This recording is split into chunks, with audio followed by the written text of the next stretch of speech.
Keesokan harinya, Qin Yichan tinggal di rumah yang berapi-api selama 7 hari. Dari sudut pandang orang ras eksternal, itu pasti kemuliaan tertinggi. Tetapi Qin Yichan merasa seperti dia hidup seperti setahun. Karena selama ini api hampir keluar dari rumah. Setiap pagi, ia berlari keluar dengan tergesa-gesa, dan kembali larut malam.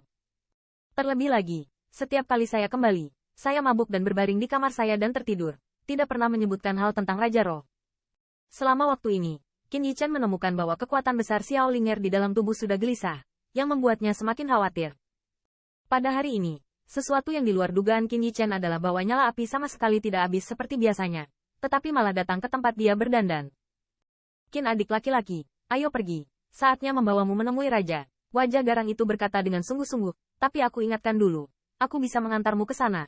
Tetapi ketika kamu sampai di sana, kamu tidak boleh mengatakan apa-apa, dan kamu tidak boleh kasar, tahu? Qin Yichan mengangguk, terlihat cukup andal untuk melihat betapa garangnya berpakaian. Segera, setelah menyelesaikan mahkotanya sedikit, Qin Yichan juga keluar dengan sedikit semangat. Pada saat ini, di luar mansion, spesies yang belum pernah dilihat Qin Yichan mengudara dengan pemanggilan yang sengit. Spesies ini seputih salju dan terlihat seperti kuda besar. Di punggungnya, masih ada 2 sayap putih yang tumbuh. Yang lebih aneh lagi adalah binatang aneh ini memiliki sudut mengkristal di dahinya. Gelombang suci ini memancar darinya. Apakah ini, unicorn? Tanda seru. Melihat binatang aneh ini, pupil mata Qin Yichan sedikit menyempit. Unicorn memiliki temperamen yang lembut. Dikabarkan dapat membedakan hati orang dan hanya membiarkan mereka yang mencintai kedamaian dan kebaikan mengendarainya. Mereka adalah orang-orang yang lebih intim dan murni yang tidak tercemar oleh dunia. Spesies ini telah lama punah dalam catatan banyak ras. Namun, Qin Yichan pernah mencatat dalam buku kuno ras manusia bahwa unicorn tidak pernah menghilang. Mereka tinggal di hutan peri bersama dengan perlombaan roh. Wow, kuda putih yang cantik. Di samping, seru Xiao Linger, siluet mungil itu menjarah langsung ke arah unicorn. Hati-hati, selain itu, dia berteriak saat melihat beberapa penjaga yang berapi-api. Unicorn adalah makhluk yang sombong dan suci, dan bahkan roh-roh yang tinggal bersama mereka, tidak semua orang bisa mendapatkan pengakuannya. Seekor unicorn pada dasarnya tertarik, dan tidak akan pernah membiarkan siapapun menyentuhnya jika tidak menyukainya. Unicorn ini hanya menandatangani kontrak dengan Fire Essence Spirit Rache dengan ganas setelah menjadi ganas. Meskipun orang ini terlihat sangat lembut di depannya, jika elf lain menyentuhnya, secara tidak sengaja, mereka mungkin terluka oleh perlawanan mereka. Tahukah Anda, meski ganas, Anda tidak berani menyentuh unicorn lain dengan mudah. Jika Anda kedinginan, Anda dapat menyebabkan diri Anda terluka, apalagi gadis sekecil itu. Namun, pengingatnya agak terlambat, dan mungkin dia juga meremehkan kecepatan Little Linger. Tetapi dalam sekejap mata, gadis kecil itu melompat ke depan unicorn. Nona kecil, jangan sentuh. Melihat ini, api tidak punya waktu untuk mengingatkan dengan keras. Tapi Xiao Linger sepertinya tidak mendengar peringatan keras itu.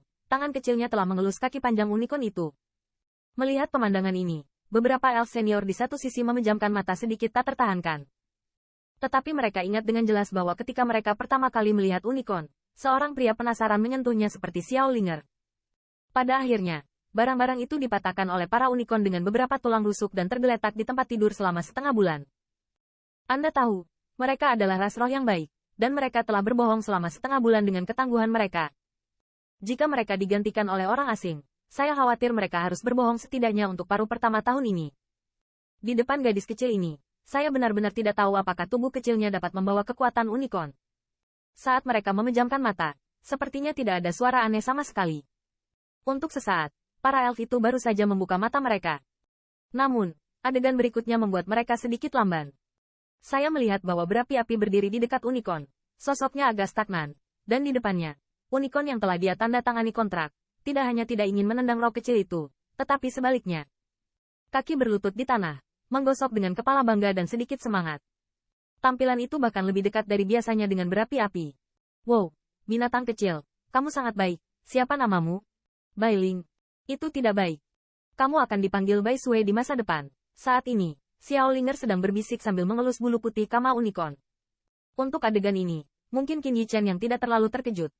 Elf yang tersisa, termasuk yang berapi-api, tumpul dan sulit dipercaya. Hal yang paling mengejutkan seharusnya adalah apinya. Mungkin karena stasiunnya relatif dekat, dia juga mendengar gumaman Xiao Linger dengan jelas. Ketika dia mendengar bahwa Xiao Linger mengatakan bahwa nama Bai Ling tidak baik, wajahnya yang kemerahan tiba-tiba menjadi cerah kembali. 100 spirit adalah sejenis spirit halus di Spirit Rache, Dan itu adalah minuman favorit sebelum berapi-api. Jadi dia menyebut 100 spirit unicorn ini. Tapi yang paling membuatnya bingung adalah bagaimana Xiao Linger mengetahui nama unicorn itu. Tahukah Anda? Bahkan jika dia menandatangani kontrak dengan unicorn ini, dia hanya dapat memanggil satu sama lain melalui kontrak, dengan beberapa induksi. Tidak mungkin untuk berkomunikasi secara langsung.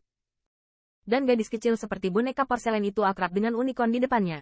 Seperti teman lama yang sudah lama tidak dia temui. Dan dia sedang dalam pertukaran yang bersahabat. Ada apa ini? Tampaknya unicorn menyukai anak-anak yang berhati murni. Ini benar. Setelah beberapa lama, elf tingkat tinggi kembali sadar. Dan mereka saling memandang dan tidak bisa menahan nafas. Elf yang tersisa diam-diam mengangguk. Bagi mereka, tampaknya hanya alasan inilah yang bisa menjelaskan adegan ini. Bagaimana ini bisa terjadi? Alis berapi-api terjalin erat, seolah masih memikirkan mengapa demikian. Namun, bahkan pengalamannya tidak dapat menjelaskan adegan yang ada.